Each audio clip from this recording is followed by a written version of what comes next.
প্রিয় শিক্ষার্থীবৃন্দ, আশা করি তোমরা সবাই ভালো আছো। আজকের ক্লাসে আমি তোমাদেরকে স্থিরতরিত অধ্যায়ের থেকে গাউসের সূত্র এবং গাউসের সূত্রের প্রয়োগ নিয়ে আলোচনা করব তোমাদের সাথে। তো চলো আমরা পাঠে চলে যাই। যে গাউসের সূত্র, আসলে গাউসের সূত্র কেন প্রয়োজন?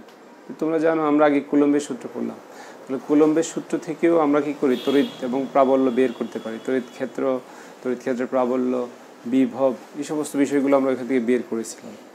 কিন্তু তাহলে আমাদের গাউসের সূত্র কেন দরকার? তোমরা দেখো, আমরা যখন কুলম্বের সূত্র পড়ছি তখন আমাদের মাথায় একটা কনসেপ্ট ছিল যে বিন্দু চার্জ বা বিন্দু আদান, অর্থাৎ কোনো চার্জিত পরিবাহীতে যদি 2টা বা 4টা বা তার অধিক কী করে বিন্দু চার্জ থাকে, তখন আমরা কুলম্বের সূত্র প্রয়োগ করতে পারি। কিন্তু যখন বিস্তৃত আকারে কোনো চার্জিত পরিবাহী থাকে তখন সেখানে কুলম্বের সূত্র প্রয়োগ করা সম্ভব হয় না। তো বলছে এই বিস্তৃত পরিবাহীর জন্য আমরা কি করব, তখন গাউসের সূত্র প্রয়োগ করতে হয়। ঠিক আছে, চলো তাহলে আমরা গাউসের সূত্র পড়ব। এবং গাউসের সূত্র পড়ার আগে আমাদের যে জিনিসটা দরকার সেটা হচ্ছে তড়িৎ ফ্লাক্স কি, কারণ গাউসের সূত্রের সাথে তড়িৎ ফ্লাক্সের একটা সম্পর্ক আছে। তাহলে আসো আমরা দেখে নেই তড়িৎ ফ্লাক্স কি জিনিস।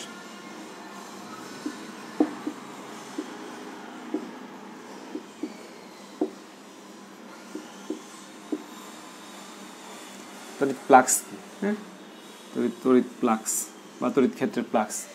তো ফ্লাক্সকে আমরা পাই দ্বারা প্রকাশ করি। ফাই শব্দটা তোমাদের জানা আছে, এটা হচ্ছে ফাই। তাহলে ফাই মানে কি? তো বলছে এখানে দেখো, মনে করো কোন একটা তল, এই তলের ক্ষেত্রফল কত? এস। এই তলের ক্ষেত্রফল হচ্ছে এস, এবং এই তলের সাথে লম্ব বরাবর, একটা তড়িৎ ক্ষেত্র মনে করো হচ্ছে ই। ঠিক আছে, তাহলে তড়িৎ ফ্লাক্স কি হবে? Flux phi equal to E dot S. ঠিক আছে, এই সূত্র দিয়ে। অথবা অন্যভাবে যদি আমাদের এই তড়িৎ ক্ষেত্রটা ঠিক এভাবে না থেকে, দেখো এই তলটার সাথে এখানে তড়িৎ ক্ষেত্রটা এভাবে না থেকে যদি এভাবে থাকে, অর্থাৎ কত ডিগ্রি কোণ করে, যদি থিটা ডিগ্রি কোণ করে থাকে তাহলে ই এর দিক হচ্ছে এই বরাবর। তাহলে এটা কত হবে? ই কস থিটা, আর এটা হচ্ছে এস ক্ষেত্রটা। অতএব আমরা কি লিখতে পারবো? Phi equal to E S cos theta. তো এখান থেকে আমরা সংজ্ঞা দিব তড়িৎ ফ্লাক্স কাকে বলে। বলছে কোনো তলের ক্ষেত্রফল এবং ওই তলের সাথে লম্ব বরাবর, কোনো তলের ক্ষেত্রফল এবং ওই তলের সাথে লম্ব বরাবর তড়িৎ ক্ষেত্রের উপাংশের গুণফলকে কি বলা হয়? আর তড়িৎ ফ্লাক্স বলে। তো এখন আসো, বলছে এই ফ্লাক্সটা গাউসিয়ান তল মানে কোনো ক্ষুদ্র তলের জন্য যদি হয় তখন আমরা কেমন দেখাবো। তো বলছে মনে করো, এবার আসো,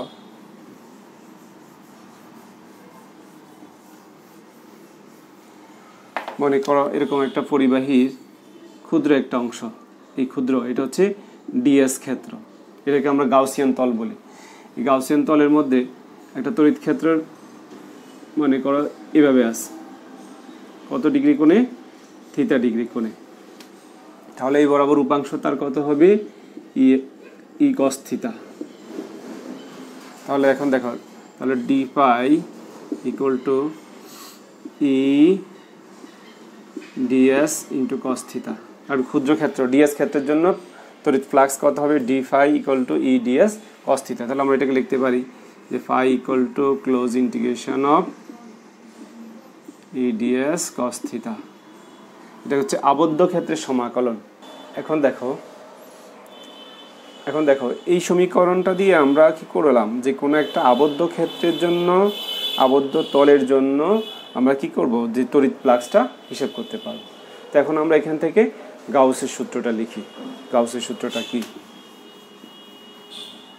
তো গাউসের সূত্র,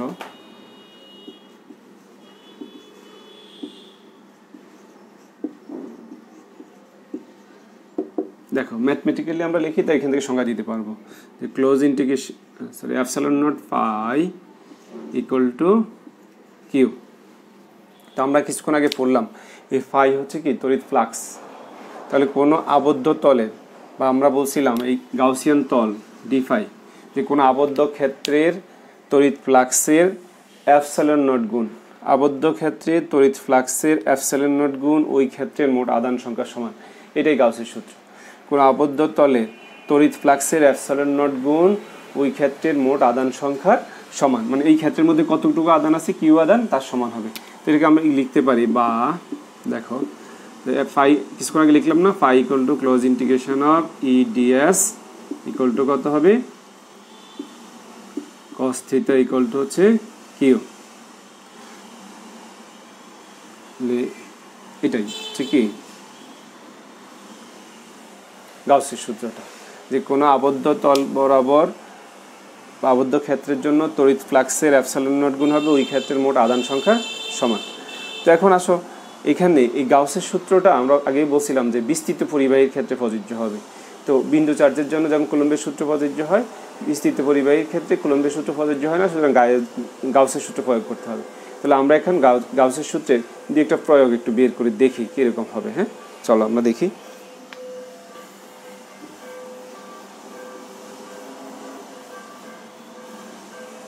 এখন আসো লম্বা সরু সুষম দণ্ডে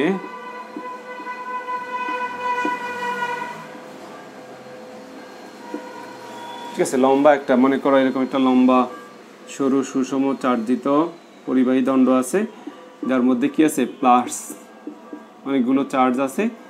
তো এর জন্য আমরা কি করব, গাউসের সূত্র প্রয়োগ করব। তাহলে এখন দেখো এই যখন পরিবাহী দণ্ড মনে করো এরকম সেভাবে একটা পরিবাহী চার্জিত দণ্ড তুমি এখানে রাখলা, তাহলে এর মধ্যে চার্জ দেওয়া আছে, তাহলে তার চারপাশে কী হবে, তড়িৎ ক্ষেত্র তৈরি করবে। তাহলে তড়িৎ ক্ষেত্র তৈরি করলে কেমন হবে, এই চারপাশে ক্ষেত্রটা হবে এরকম,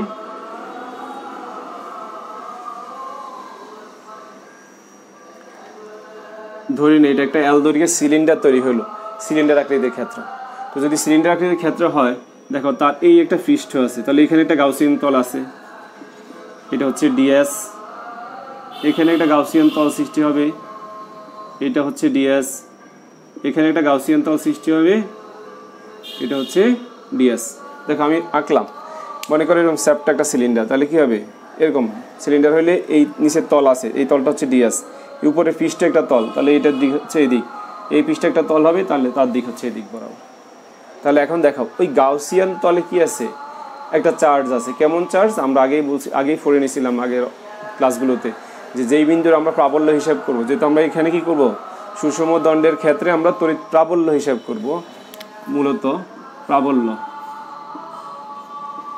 ঠিক আছে, তড়িৎ প্রাবল্য হিসাব করব। সুতরাং এই বিন্দুগুলোতে কি আছে, একটা বিন্দু চার্জ আছে, অর্থাৎ এই তলগুলোতে। তাহলে এই প্লাস চার্জকে কি করবে, এদিকে বিকর্ষণ করবে, অর্থাৎ তড়িৎ প্রাবল্যের দিক হবে এই দিক বরাবর। তো এটাকে আমরা S1 তল ধরি, আবার এটা কত S2 তল ধরলাম। তাহলে এখানে প্লাস চার্জ আছে, এখানে কি বিন্দু আদান আছে +1, তাহলে তাকে কি করবে, বিকর্ষণ করবে, তাহলে প্রাবল্যের দিক এই দিক বরাবর হবে। আবার এটা হচ্ছে S3 ধরি, তাহলে প্রাবল্যের দিক হবে এই দিক বরাবর, ঠিক আছে।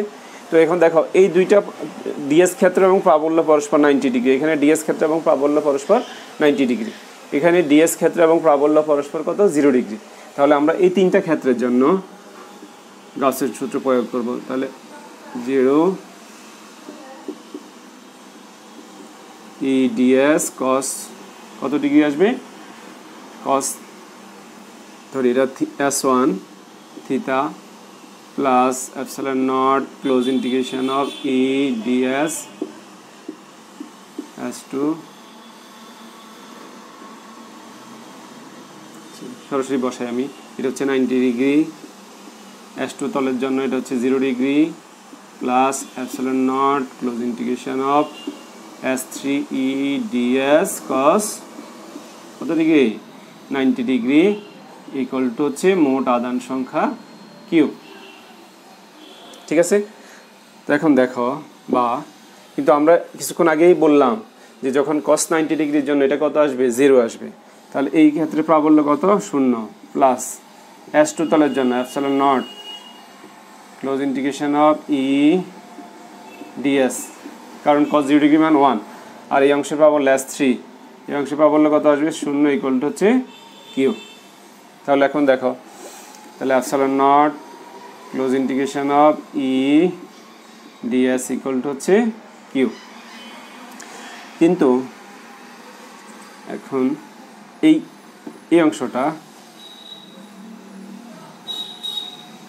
এখন দেখো এই ক্লোজ ইন্টিগ্রেশন অফ ডিএস, তাহলে এটা একটা কি সিলিন্ডার আকৃতির ক্ষেত্র, তার জন্য আসবে। তাহলে সিলিন্ডারের জন্য সিলিন্ডারের ক্ষেত্রফল কত, ক্লোজ ইন্টিগ্রেশন অফ দেখো ডিএস ইকুয়াল টু হবে 2 পাই আর এল, যেহেতু এল দৈর্ঘ্যের সিলিন্ডারটা, তাহলে বসাও epsilon naught 2 pi R L equal to হচ্ছে কিউ হচ্ছে এখানে আবার মোট চার্জ। দেখো তাহলে মোট চার্জ যদি কিউ হয় আর এই সিলিন্ডারটার দৈর্ঘ্য কত, এল দৈর্ঘ্যের সিলিন্ডার, আমরা বলছিলাম এটার দৈর্ঘ্য হচ্ছে এল, তাহলে এই ল্যামডা ইকুয়াল টু হচ্ছে কিউ বাই এল, তাহলে Q equal to lambda into L. এখানে এই ল্যামডাটাকে বলা হয় একক দৈর্ঘ্যের চার্জ বা একক দৈর্ঘ্যের আধান, ঠিক আছে, একক দৈর্ঘ্যের আধান। তাহলে এখানে বসাও কিউ জায়গায় কত বসাবো, ল্যামডা ইন্টু এল। তো এখান থেকে আমরা ই আছে, তাহলে ই ইকুয়াল টু কত পাচ্ছি, lambda divided by 2 pi epsilon naught R. দেখো এই যে সমীকরণটা পাইলাম আমরা, এই সমীকরণটা হচ্ছে এই প্রাবল্যের এই সমীকরণটা হচ্ছে যে একটা সরু সুষম দণ্ডের জন্য গাউসের সূত্র প্রয়োগ করে আমরা কি একটা তড়িৎ প্রাবল্যের সমীকরণ বের করলাম, যেটা আমরা আসলে কুলম্বের সূত্র দিয়ে বের করা সম্ভব ছিল না। এই জন্য আমাদের কি দরকার, গাউসের সূত্র দরকার। তো চলো আমরা আরেকটা প্রমাণ দেখি। এখন আমরা দেখব একটা পাতলা পাত আকৃতির পরিবাহীর জন্য গাউসের সূত্র প্রয়োগ করে আমরা তড়িৎ প্রাবল্যের সমীকরণটা কেমন হয় এটা একটু বের করে নিই। হ্যাঁ চলো।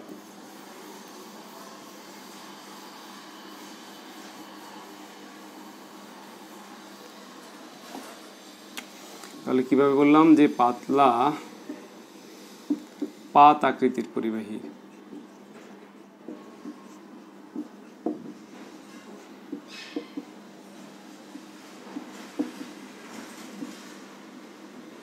প্রাবল্য বা তড়িৎ প্রাবল্য। ধরো এরকম একটা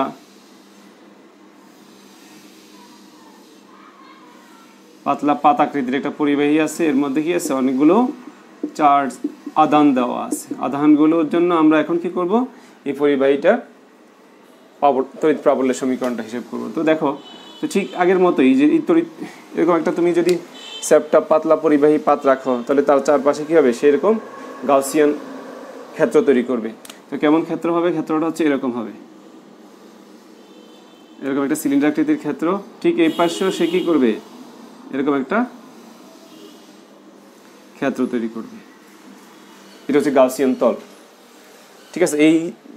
এই চার্জিত পরিবাহীটার জন্য তার চারপাশে এরকম একটা ক্ষেত্র সে তৈরি করবে, অর্থাৎ এই চারপাশে অন্য কোনো চার্জ আসলে তার উপর সে কী করবে, আকর্ষণ বা বিকর্ষণ প্রয়োগ করবে।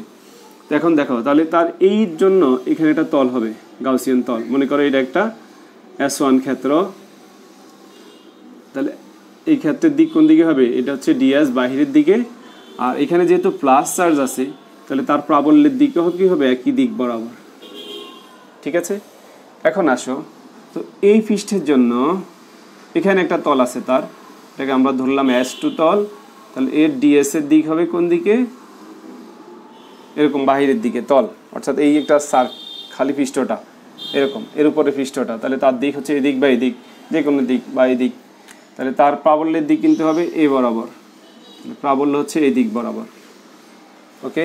আবার এই তলের ক্ষেত্রে তার ডিএস এর দিক এই দিকে এবং প্রাবল্য একই দিক বরাবর, এটাকে আমরা বললাম S3 ক্ষেত্র, ঠিক আছে। তাহলে এখন দেখো এই ক্ষেত্রের জন্য, তাহলে এখন দেখো তা এই যে আমরা বিভিন্ন ক্ষেত্র S1, S2 এবং S3 ক্ষেত্র পেলাম, এই তিনটা ক্ষেত্রের জন্য এখন আমরা তড়িৎ প্রাবল্যের সমীকরণটা বের করব। তো গাউসের সূত্র প্রয়োগ করি। তো আমরা প্রথমেই দেখো S1 তলের জন্য দেখি, তাহলে close integration of epsilon naught close integration of EDS cos প্রথমটা কত 0 degree plus epsilon naught close integration of S2 EDS cos 90 degree, এটা 90 ডিগ্রি না এখানে, plus epsilon naught close integration of S3 EDS cos 0 degree equal to কার সমান, মোট আধান সংখ্যার সমান। অতএব বা এখন দেখো এই অংশের মান কত 1, এটা cos 90 0, তাহলে এটা হচ্ছে 1, তাহলে আমরা বলতে পারি epsilon naught close integration of E ds plus, এটা তো জিরো তাহলে এটা বাদ, epsilon naught close integration of E DS equal to হচ্ছে কিউ। তাহলে এটাকে আমরা বা epsilon naught E into ds ক্ষেত্র, তো ডিএস ক্ষেত্র মানে কি এ লিখলাম, total integration of ds total ক্ষেত্রটাকে আমরা A plus epsilon naught E into A equal to হচ্ছে মোট আধান সংখ্যা কিউ। তাহলে দেখো বা 2e epsilon naught A equal to হচ্ছে কিউ বা equal to Q by 2 epsilon naught A. এখন দেখো তো এটা হচ্ছে লেখা যায় Q by sigma by 2 epsilon naught, sigma by 2 epsilon naught, কারণ হচ্ছে কি এখানে এটাই সমীকরণটা এখানে, আর এখানে কিউ ইকুয়াল টু সিগমা সমান সমান হচ্ছে কিউ বাই এ, এটাকে বলা হয় আধান ঘনত্ব। অর্থাৎ কোনো পরিবাহীর প্রতি একক ক্ষেত্রফলের মধ্যে কি পরিমাণ আধান থাকে এটাকে বলা হয় তার আধান ঘনত্ব। দেখো এখন এই সমীকরণটা E equal to sigma by epsilon naught কয়টা পাতের জন্য পাইছি আমরা, একটা পরিবাহী পাতের জন্য বের করলাম।